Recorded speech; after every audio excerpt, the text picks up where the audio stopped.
Halo teman-teman semuanya, perkenalkan nama saya Acil. Jadi seperti planning saya sebelumnya ya, bahwa saya akan melakukan sharing outlook atau sharing analisa khususnya untuk market cryptocurrency yang menurut saya pribadi itu berpotensi untuk ditradingkan ke depannya. Jadi make sure untuk teman-teman semuanya diharapkan melalui video ini agar dapat mengerti dan paham apa yang saya sampaikan pada inti dalam video yang saya share ini.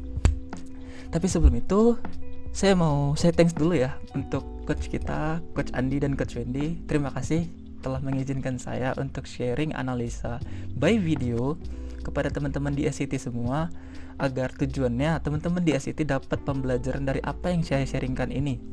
Jadi saya harapkan melalui video ini teman-teman bisa melalui proses belajar teman-teman secara kayak tahu step by stepnya untuk menganalisa market seperti apa. Sebelumnya saya mau disclaimer juga ya untuk teman-teman semuanya bahwa ini bukan financial advisor, melainkan ini hanya untuk sekedar pembelajaran buat teman-teman semuanya. Cara saya secara pribadi untuk menganalisa market step by stepnya itu seperti apa. Jadi saya tidak maksud menggurui teman-teman di sini, tidak ada maksud untuk sok jago ataupun merasa paling benar di sini. Tapi ini adalah cara saya secara pribadi menganalisa market dari step tahap research sampai membuat trading plan, roadmap untuk entry bahkan dan juga exit. Jadi make sure teman-teman tetap fokus ya agar bisa belajar step by stepnya itu seperti apa. Oke, langsung aja ya ke pembahasan intinya ya. Jadi di sini tadinya saya pengen mau bahas Bitcoin sih, karena kan kita tahu Bitcoin itu ya majornya dari cryptocurrency gitu. Jadi ya sebaiknya kita mau mulai dari Bitcoin. Tapi begitu saya screening dan melihat beberapa altcoin, saya melihat di sini AVAX cukup mengalami kenaikan yang signifikan. Jadi saya putuskan untuk bahas AVAX dan melakukan research terhadap AVAX. Setelah saya melakukan research, di sini terlihat bahwa beberapa sumber mengatakan bahwa AVAX ada kolaborasi atau ada partnership dengan Amazon. Kalau kalian tahu, Amazon itu perusahaan yang menurut saya pribadi itu gede ya. Itu perusahaan raksasa. Kalau kalian bisa searching sendiri tuh apa itu Amazon, perusahaan apa itu Amazon. Dan kalau kita lihat di sini beberapa artikel, mereka semua membahas tentang kolaborasinya AVAX dengan Amazon ya. Di sini ada AVAX. Ya kita artiin aja ya biar kalian semuanya mudah paham sama apa yang dituliskan di artikel ini. Jadi Avalabs bermitra dengan Amazon Web Service untuk mempercepat adopsi blockchain, dan AVAX melonjak sebesar 16%, which is itu hal yang luar biasa menurut saya pribadi. Dari sumber Cointelegraph di sini juga mereka menuliskan bahwa AVAX berkolaborasi dengan Amazon. Jadi beberapa artikel di sini mendukung bahwa sentimen-sentimen yang dia hasilkan oleh AVAX. Jadi kesimpulannya ya mereka ini berkolaborasi ya dengan Amazon, which is itu bahwa hal yang sangat-sangat baik lah menurut saya pribadi, yang menyebabkan AVAX naik dengan sangat signifikan pada hari ini, per pagi ini. Oke. Nah kalau kayak gitu kita langsung ke price actionnya aja lah ya. Nah jadi di sini saya mau ngawalin analisa saya melalui time frame weekly. Ya seperti biasa saya melakukan top down analysis yang diawali dari time frame weekly. Nah di sini kalau kita melihat time frame weekly-nya, begitu AVAX launching di sini, kita melihat bahwa pergerakan avalanche sangat signifikan. And then dia melakukan koreksi di sini ya. And then dia langsung bergerak sangat impulsif. Melakukan koreksi lagi, bergerak impulsif lagi. Nah, begitu dia masuk ke all time high, mungkin ini berbarengan ya bersama kripto-kripto yang lainnya, dan mereka semua mengalami koreksi yang lumayan hampir 100% menurut saya pribadi. Dan kalau kita ukur dari all time high-nya menuju low-nya di sini, itu hampir 95%. Di mana ini udah 92% dan hampir mencapai 100% penurunan ya semasa bear market kemarin. Nah, untuk tahap selanjutnya di sini saya mengawali analisa saya dengan cara menentukan area-area krusial, yang mana area-area krusial itu bisa berupa support dan resistance, Fibonacci eksternal atau internal retracement, ataupun supply dan demand. Jadi saya putuskan untuk mencari area-area krusialnya dulu gitu. Nah, jadi di sini tahap yang pertama saya lakukan itu adalah menentukan area supply dan demand ya, ataupun support dan resisten. Sorry ya, agak belibet ya, namanya masih pertama kali gitu ya. Nah, jadi di sini saya melihat ada struktur yang di breakout secara impulsif ya. Kenapa? Kita lihat di sini, ini candle-nya kecil-kecil, dan di sini bergerak secara impulsif. Nah, aku secara pribadi menentukan bahwa ini adalah area demand untuk AVAX sendiri. Alright, kita bisa consider ini dan extend ke samping. Oke, maka kita mendapatkan area demand untuk AVAX. Sejauh-jauhnya ini adalah low-nya yang belum pernah dicapai sama sekali oleh AVAX. Oke, kita dapat confluence yang pertama, yaitu demand area. Nah, di sini ketika market sudah di breakout, kita melihat bahwa Avalanche kembali melakukan koreksi. Kenapa saya bilang ini tipe yang koreksi ya? Kita lihat aja candle-nya nggak seimpulsif yang sebelumnya ya. Oke, kita lihat di sini Avalanche melakukan koreksi sampai di sini, and then boom, market kembali breakout dan membentuk namanya higher high dan higher low sequence. Oke, sini yang namanya ada higher high, higher low, higher high, higher low, dan higher high kembali. Alright. Nah, di sini begitu market di breakout secara impulsif, maka kita bisa marking di sini sebagai area yang udah di breakout. Alright. Dan setelah market di breakout, kita mendapatkan confluence, yaitu berupa demand kembali di sini, dan juga kita bisa consider kalau ini juga berupa support ya, karena di sini sebelumnya ada level-level yang udah tersentuh lah. Dan ini menurut saya bisa dikonsider sama support ataupun demand area ya. Nah, jadi kita bisa extend ke samping sini, dan kita lihat penurunan yang dialami oleh AVAX sejauh-jauhnya masih bertahan di area ini. Kita lihat area ini, support yang ini ataupun demand yang ini masih mampu menahan harga AVAX untuk rebound kembali. Oke. Nah, di sini kalau kita hapus dan kita berfokus pada pergerakan yang saat ini terjadi di minggu-minggu sebelumnya. Oke. Kita lihat di sini pergerakan yang dialami oleh AVAX sendiri. Saya melihat secara pribadi bahwa ini ada terbentuk, menurut saya ini adalah pattern reversal ya, yaitu falling wedge. Kita bisa menggambar ini menggunakan trendline di sini, dan kita bisa menggambar ini juga menggunakan trendline ini di sini di bawah. So, secara nggak langsung ini adalah pattern reversal, yaitu falling wedge, dan kita lihat pattern tersebut sudah di break. Walaupun kita tahu ya ini masih kayak yang belum pasti lah, karena bisa aja nih di false break ya sama dia, bisa aja ini di invalid sama dia, karena kan kita nggak tahu. Tapi yang kita tahu secara pattern, ini adalah pattern reversal, pembalikan arah, dimana ini juga kita mendapatkan beberapa confluence, yaitu ya ini di area support ya, AVAX di area support, dan juga ada falling wedge di sini. Itu udah kayak beberapa syarat lah untuk melakukan reversal ya, karena kita lihat kalau chart pattern berada di tempat yang benar, mungkin probabilitasnya bisa lebih tinggi ya teman-teman. Jadi bisa dipahamin ya untuk pola-pola chart pattern itu digunakan pada saat yang mana gitu. Ini bukan soal benar atau salah, tapi probabilitasnya lebih tinggi, bisa lebih tinggi. Oke, dan kita lihat falling wedge di sini berhasil di breakout dengan sangat impulsif. Yang mana kita lihat di sini ada engulfing. Walaupun candle ya kita bilang nggak seimpulsif yang baru ini, tapi setidaknya candle ini mampu menutupin candle yang sebelumnya, dan diiringi kembali dengan big candle bullish, dan langsung breakout secara trendline ya, secara trendline, bukan structure market. Alright, itu untuk time frame weekly. Nah, untuk selanjutnya saya masuk ke time frame daily untuk melihat apa sih yang terjadi di candle harian yang dialami oleh AVAX sendiri. Oke, jadi di sini kita bakal masuk ke time frame daily. Nah, di sini kita udah masuk time frame daily ya, dan seperti biasa aku menggambar ulang di mana kita harus mencari area-area kritikal yang ada di setiap time frame, yang mana entah itu SNR ataupun supply and demand ya, itu bisa kita cari nanti sejalan itu semuanya. Nah, jadi di sini saya mau gambar dulu trendline yang diagonal pertama. Kita akan mengumpulkan swing dari ini ke sini, dan kita lihat di sini ada candle yang sudah breakout trendline diagonal.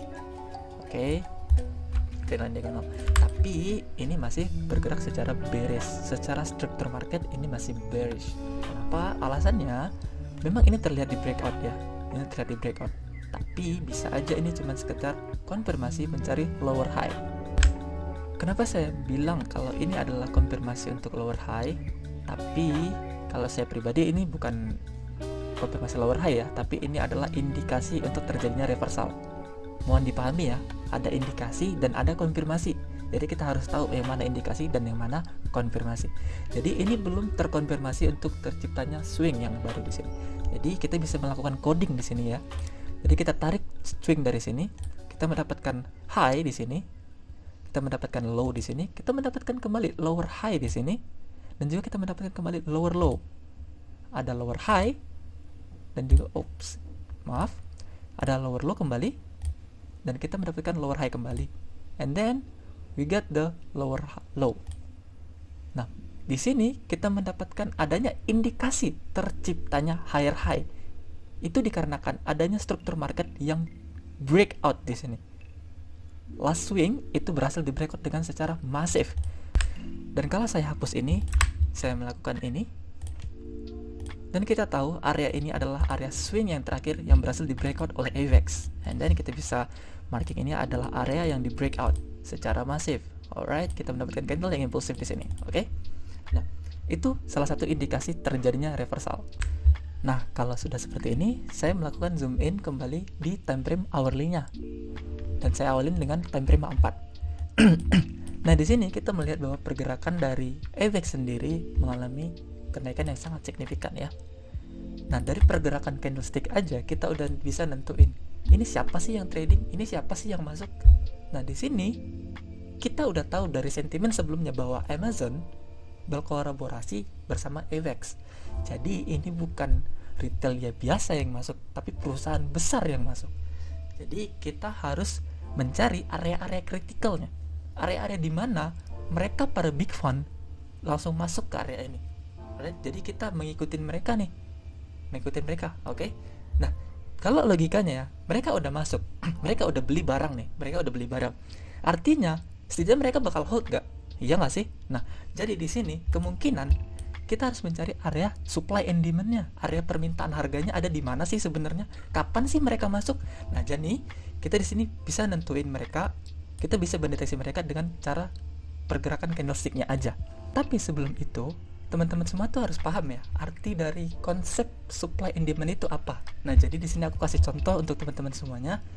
Satu contoh untuk demand area aja. Jadi di sini arti dalam demand area itu adalah jumlah keseluruhan barang dan jasa yang ingin dibeli oleh konsumen. Artinya ibaratkan ya, kita tahu ya Amazon udah kolaborasi, berarti kan Amazon udah beli AVAX nih, ya kan, di berbagai macam tingkat harga, yang mana ini ada tingkat harga yang terbentuk dari higher high, higher low sequence, higher high, higher low, higher high, dan higher high, higher low sequence, and then boom, harga breakout. Oke, sampai situ paham ya teman-teman? Nah, kemudian hal yang harus di-note adalah pengertian yang ini. Sebaliknya, jika harga barang turun, oke, kita kasih contoh untuk AVAX ya. Jika harga barang turun, maka jumlah barang yang diminta akan bertambah. Dalam case ini, ada permintaan dari mereka. Orang-orang Amazon, orang-orang gede di Amazon, berarti barangnya naik ya. Oke, dapat ya konfluensi di sini. So, kita bisa marking areanya. Kapan sih mereka masuk? Kita bisa tahu di mana mereka masuk, di mana mereka langsung entry nih. Gue masuk nih di sini. Nah, jadi kita bisa marking di area yang paling terdekat. Seperti biasa, kita marking area sini. Nah, kita bisa mendeteksi mereka bahwa mereka tuh udah masuk di sini. Gue udah masuk nih. Lo mau ikut gue nggak? Kayak gitu tuh contohnya tuh ya. Nah, jadi kita bisa marking area demand di sini. Alright. Nah, kita deh sebagai investor ya. Kita sebagai investor, kalau kita beli barang di bawah, kita nggak bakal dong mau pengen harganya tuh lanjut turun lagi. Malah ya yang ada kita bukan untung, tapi malah buntung ya kan. Nah, jadi kita bisa consider bahwa area ini yang bakal nge-trigger para retail trader, para retail investor bakal masuk kembali di harga itu lagi. Itu kemungkinan besarnya. Tapi kalau itu menurut konsep dari smart money ya. Oke. Kita bisa consider ini sebagai area demand area. And then pada saat sekarang ya, swing yang di sini itu belum terbentuk valid ya. Kita berharap adanya pullback terlebih dahulu jika kita ingin trade long. Jika kita ingin cari kesempatan untuk reverse kita berharap adanya pullback nih. Kita berharap adanya pullback, maka kita berharap ini terjadi swing terlebih dahulu, and then AVEX mengalami koreksi yang secara mungkin ya dalam waktu dekat ya, setidaknya secara korektif, untuk menentukan titik higher low-nya di mana. Alright, mungkin misalnya kita let's say ada swing terjadi di sini, ini kita bisa menggunakan Fibonacci untuk mengukur sampai mana sih dia turun. Mungkin di sini, ini berdekatan dengan area demand-nya ya.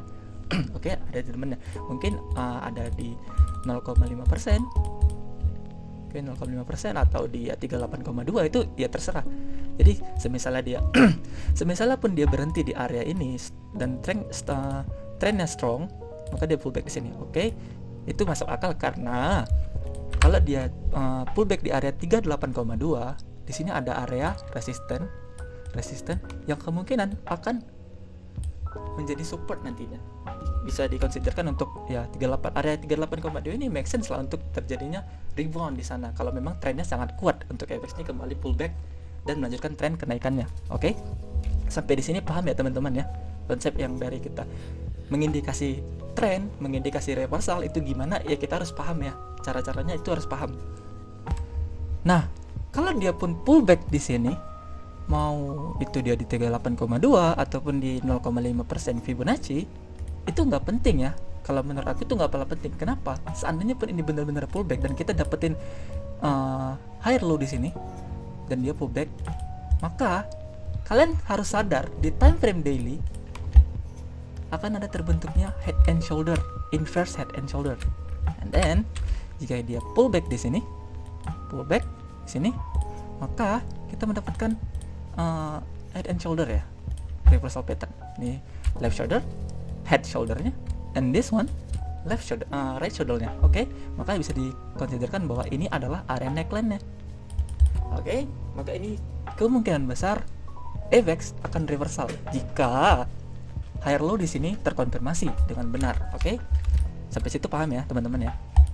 Nah, untuk sementara ya seperti itu dulu ya kalau untuk AVEX ya. Kita masih berharap kalau ini terjadinya swing di sini dan AVEX melakukan pullback di sini secara korektif untuk mencari higher low-nya. Maka jika ini terkonfirmasi jadi higher low, kita bisa consider untuk melakukan long position di sini dengan ekspektasi ya setidaknya ya paling nggak di sini. Kalau kita ukur dengan menggunakan risk reward ratio, kita ukur di sini, mungkin kita bisa ngeletak ataupun di bawah swing higher low-nya, atau kita bisa menunggu area demand ini, kemungkinan bisa di hit ya karena itu sekitar Fibonacci 0,618-nya juga ya. Mungkin itu bisa jadi area pantulannya juga untuk terciptanya higher low sequence di AVEX. Maka bisa kita konsiderkan untuk melakukan long di sekitar situ dan dengan target swing yang di sini yaitu lumayan gede ya. Tapi ini kan nggak masuk akal kalau menurut kita ya. Risk reward 1:2 aja udah cukup sih kan gitu. Jadi kita mungkin ada di sini 0,5%, kita buat di sini ya ini lumayan oke sih menurut aku untuk di time frame H4-nya. Tapi kan kita belum menemukan confluence apa-apa. Karena kalau kita ngelong di sini, ini udah terlalu tinggi. Dan kalaupun untuk kita mau nge-short, nggak ada guarantee sama sekali kalau ini bakal terjadi swing. Bisa aja ini bakal break terus-menerus sampai ke titik resisten ini. Bisa aja, itu semua bisa terjadi. Apapun bisa terjadi. Nah, jadi disarankan untuk teman-teman untuk nunggu area pullbacknya. Jika kalau kita pun pengen ikut trade sama big fan-nya, ya paling nggak kita harus tunggu pullbacknya di sini. Paling nggak ya ada konfirmasi swing dulu di sini. Dia melakukan pullback, paling nggak ya ABC korektif lah secara lihat wave ya. And then dia melakukan break kembali dan create higher high di sini. Nah itu bisa di konsiderkan lah untuk melakukan long position ketika marketnya kembali pullback. Untuk sementara pembahasan efek itu dulu ya, karena kita nggak ngelihat apa-apa di sini. Market setelah breakout udah gitu, bahkan market di FX ini belum ngebentuk swing apapun, masih terlihat membentuk candle hijau di time frame 4. Tapi kalau kita zoom in lagi ke time frame 1, kita melihat di sini ada area minor demand, area minor demand di sini ya. Kenapa ini ya ini sekedar pullback kecil aja Nah, di sini kemungkinan ini bisa dijadikan area pullback karena ini kan sekitar area 38,2 ya. 38,2 tadi kan kalau kita ukur nih dari sini swing yang paling bawah sampai atas ini kan area 38,2 nih, tepat di sini area 38,2. Kemungkinan bisa dijadikan panduan lah untuk melakukan entry long kembali dengan risk reward ratio yang lumayan oke kalau kita consider di sini ya, dengan syarat ya adanya rejection, candlestick pattern, bahkan kemudian ya divergence. Alright, kemungkinan kayak gini, skenario nya kayak gini. Di sini di stop lossnya di bawah swing ini dan juga di bawah support yang ini mungkin dengan target profit di sini. Jika dengan catatan swing ini terbentuk. Alright. Nah, sampai sini paham ya teman-teman ya. Maksud saya untuk melakukan trading plan ini dan juga melakukan roadmap ini, apa sih yang bakal kejadian jika ini terbentuk dan apa sih yang bakal kita lakuin gitu. And then bagi saya pribadi selama area demand ini belum di breakdown sama market, keputusan untuk melakukan entry long masih bisa dikonsiderkan karena masih ada terbentuknya kayak ya trendline dari sini. Kita bisa menyimpulkan kalau bahwa ini bakal retrace sampai sini, kemungkinan masih ada confluence untuk terciptanya higher low sequence karena ini yang tadi adalah lower low sequence-nya ya. Maka di sini ada higher high dan di sini higher low sequence. Maka bisa dikonsiderkan untuk melakukan entry long. Jadi kita nggak mungkin nih untuk beli di atas ini ya, sama aja kita sama dengan FOMO, ikut-ikutan gitu, kayak ya ujungnya kita nyangkut gitu. So kayak gitu ya yang aku lakuin untuk analisa market. Kalau marketnya kayak gini nih, kondisi marketnya kayak gini, lagi di tengah-tengah gitu ya, kita lebih consider untuk wait and see dulu untuk ngelihat apa sih yang terjadi sama FX ini, dia bakal pullback apa enggak gitu, sejauh mana dia pullbacknya secara korektif ataupun impulsif. Nah, jadi kita melihat dengan chart, sekedar chart aja kita udah bisa tahu gimana sih cara mengidentifikasi adanya big fund di sana, adanya player-player besar ataupun institusi besar yang masuk ada di market FX ini ataupun di kripto lainnya. Oke, kurang lebih segitu aja ya teman-teman untuk pembahasan FX kali ini. Dan untuk planning saya di FX ini, saya lebih untuk wait and see dulu, melakukan long position, dimana kalau dia melakukan pullback secara korektif di antara area-area level Fibonacci 38,2 atau 0,5 bahkan 618 pun bisa menjadi opportunity yang ya ini kalau bisa di sini oke sih, di bawah area demand ini ya. Kita bisa bilang di sini. Nah, stop loss di bawah sini dengan target profit di atas swing yang ini. Di swing yang ini itu lumayan keren sih, lumayan wah lah kalau dibilang dengan risk reward rasionya. Oke, kita bisa dapat hampir 1:5 di sini. Itu lumayan oke sih menurut saya pribadi. Oke, jadi segitu aja untuk pembahasan FX kali ini. Jadi buat teman-teman diharapkan ya, saya harap bisa ngerti lah dan paham apa yang saya jelaskan dari segi price action ataupun dari segi supply and demand, dari segi confluence. Jadi ya setiap kita mau entry ya paling nggak ada 3 syarat, ada 3 plot confluence yang harus dicatat. Itu bagi saya pribadi ya, saya paling nggak menunggu adanya rejection, itu satu. Dan setelah rejection harus ada yang namanya candlestick pattern setelah rejection, mau itu harami, engulfing ataupun evening star ataupun morning star, itu terserah, yang penting candlestick pattern yang memungkinkan area bakal reverse ataupun area tersebut memiliki dampak yang besar ya pada market. Dan juga kalau mungkin confluence selanjutnya itu divergence, mungkin bisa di consider ataupun juga ya overbought atau oversold ya pada indikator. Jadi mungkin itu aja ya yang bisa saya sampaikan untuk pembahasan AVAX kali ini. Make sure untuk teman-teman bisa fokus dan paham apa yang saya sampaikan pada video kali ini.